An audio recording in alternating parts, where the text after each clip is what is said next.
અમદાવાદ શહેરમાં રહેતી કાવ્યા એક સંસ્કારી અને હોશિયાર હિન્દુ પરિવારની દીકરી હતી. તેને કવિતાઓ લખવી અને સપનાઓ જોવી બહુ ગમતું હતું. એ જ કોલેજમાં અહેમદ નામનો એક શાંત અને સમજદાર મુસ્લિમ યુવાન અભ્યાસ કરતો હતો. તેને ઉર્દૂ શાયરી અને સંગીતનો ખૂબ શોખ હતો. એક દિવસ કોલેજના સાંસ્કૃતિક કાર્યક્રમ માટે બંનેને સાથે પ્રોજેક્ટ કરવાની તક મળી. શરૂઆતમાં બંને થોડા સંકોચાતા હતા, પરંતુ ધીમે ધીમે વાતચીત શરૂ થઈ. વિચારોથી મિત્રતા થઈ અને મિત્રતાથી વિશ્વાસ જન્મ્યો.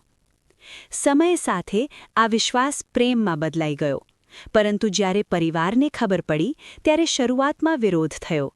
સમાજ, પરંપરા અને લોકો શું કહેશે, આવા પ્રશ્નો ઊભા થયા. કાવ્યા અને અહેમદે ઉતાવળ નહીં કરી. તેમણે પરિવારને સમજાવવાનો નિર્ણય લીધો.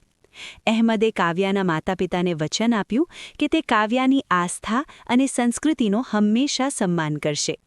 કાવ્યાએ પણ અહેમદના પરિવારને વિશ્વાસ આપ્યો કે તે તેમની પરંપરાનો આદર રાખશે.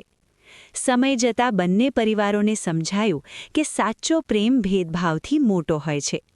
અંતે બંને પરિવારો રાજી થયા. લગ્નના દિવસે ખુશીના આંસુ અને આશીર્વાદ વચ્ચે બે દિલોનું મિલન થયું. આ કથા આપણને શીખવે છે કે પ્રેમ, સન્માન અને સમજણ હોય તો દરેક દિવાલ તૂટી શકે છે.